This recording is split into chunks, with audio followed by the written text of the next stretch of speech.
దేవుని స్తోత్రం. హల్లెలూయా.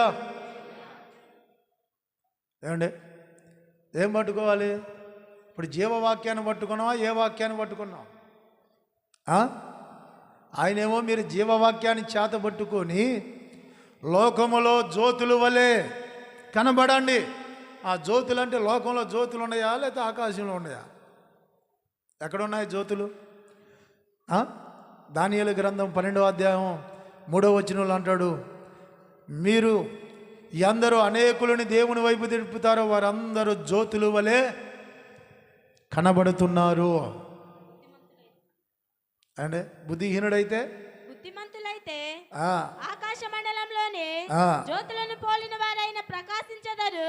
నీతి మార్గమును అనుసరించి నడుచుకొనున్నట్లు ఎవరు అనేకులను త్రిప్పుదురో వారు నక్షత్రం వలె నిరంతరము ప్రకాశించెదరు. దేవునికి